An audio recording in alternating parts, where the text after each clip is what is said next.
Breaking news విడుదలకు ముందే పవన్ కళ్యాణ్ నటించిన హరిహర వీరమల్లు సినిమా కథ వివాదాస్పదమవుతోంది. తెలంగాణ రాబిన్ హుడ్ గా పిలుచుకునే పండుగ సాయన్న జీవిత చరిత్రలోని కొన్ని పలు గాథలు కాపీ చేశారంటూ ఆరోపిస్తున్నారు ఆయన అభిమానులు. సాయన్న చరిత్రను వక్రీకరిస్తే సహించేది లేదంటున్నారు అభిమానులు.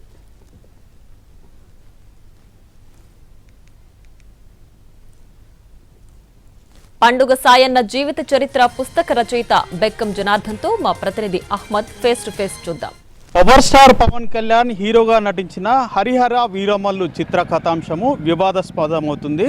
ఇందులో తెలంగాణ రాబిన్ హుడ్గా పేరుగాంచిన పండుగ సాయన్న చరిత్రను వక్రీకరించారంటూ ఆయన అభిమానులు తీవ్రంగా మండిపడుతున్నారు. దీనిపై న్యాయ పోరాటానికి కూడా సిద్ధమవుతున్నారు. ఈ నేపథ్యంలో ప్రముఖ న్యాయవాది పండుగ సాయన్న జీవిత చరిత్ర రచించినటువంటి వ్యక్తి బెక్కం జనార్దన్ మనతో ఉన్నారు.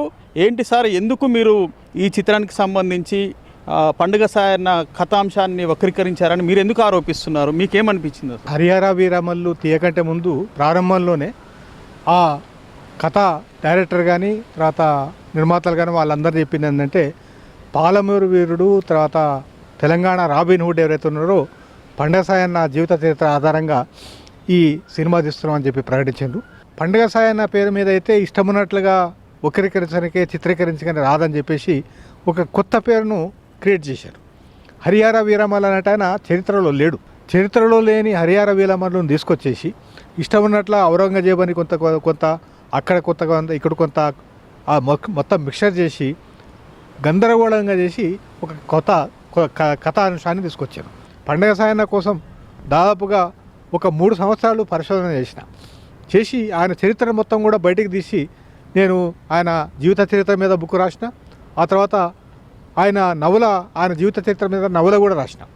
అట్లాంటి దాన్ని అందులో కాపీ తీసుకొని వాళ్ళు ఈ కాపీరైట్స్ మొత్తం కూడా నాకున్నాయి. ఢిల్లీలో నేను కాపీరైట్స్ యాక్ట్ కింద రిజిస్ట్రేషన్ చేయించిన.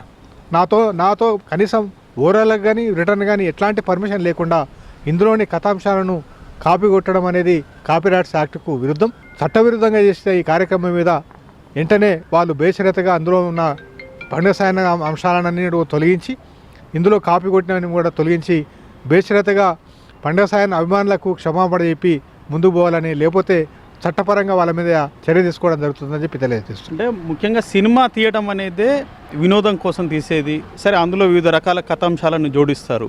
సో అందులో ఒక పార్ట్ కానివ్వండి లేదా వేరే స్టోరీస్ కానీ యాడ్ చేసుకోవచ్చు వారి ఇష్టానుసారంగా. సో మీకేంటి ఇబ్బంది? నీవు ఒక కథ రాసినప్పుడు నీ ఇష్టం ఉన్నట్లు నీ అంశం పెట్టుకో, దాన్ని నీ ఇష్టం ఉన్నట్లుగా రాసుకోవచ్చు. అట్లే ఒక కవిత రాయాలన్నప్పుడు నీ ఇష్టం ఉన్నట్టు రాసుకోవచ్చు, ఒక పాట నీ ఇష్టం ఉన్నట్టు రాసుకోవచ్చు. కానీ చరిత్ర, ఈ దేశ చరిత్ర తర్వాత ఈ ప్రజావీరుల యొక్క చరిత్రను మీరు రాసేటప్పుడు అట్లా మీ ఇష్టం ఉన్నట్లు చిత్రీకరించి వక్రీకరించే హక్కు ఎవరికి లేదు. ఔరంగజేబు కాలం నాటికి లేని చార్మినార్ ఎట్లకెళ్ళి వచ్చింది, ఎట్లా నువ్వు చూపిస్తావు? ఔరంగజేబు టైంలో చార్మినార్ ఉందా లేదా నువ్వు చరిత్రలో కనుక్కోవాలి, తెలుసుకోవాలి. చరిత్రను వక్రీకరించడం తప్ప మరొకటి కాదు. అదేవిధంగా ఔరంగజేబు నాటికి పండుగ సాయన్న లేడు, కానీ విషయం మాత్రం పండుగ సాయన్న ఈ చార్మినార్ ఎట్లా పెట్టినరో పండుగ సాయన్న అట్లా పెట్టిండ్రు. కాబట్టి ఔరంగజేబు కాలం నాటికి పండుగ సాయనకు సంబంధం లేదు. అదేవిధంగా ఈ హరిహర వీరమల్లు అనడానికి కూడా సంబంధం లేదు. కానీ విషయాలు మాత్రం కాంటెంట్ మాత్రం పండుగ సాయన్న తీసుకున్నారు. దాన్ని మేము అభ్యంతరం వ్యక్తం చేస్తున్నాం. చరిత్ర అనేది ఎప్పుడు చరిత్రలాగే ఉండాలి, కానీ దాన్ని వక్రీకరించి వేరేలా మార్చొద్దు. సో దీని మీద మేము న్యాయ పోరాటానికి సిద్ధమవుతున్నామని చెప్పేసి పండుగ సాయన్న పుస్తక రచయిత ప్రముఖ న్యాయవాది బెక్కం జనార్దన్ పేర్కొంటున్నారు. సందీప్తో అహ్మద్, ఎన్టీవీ, మహబూబ్ నగర్ నుంచి.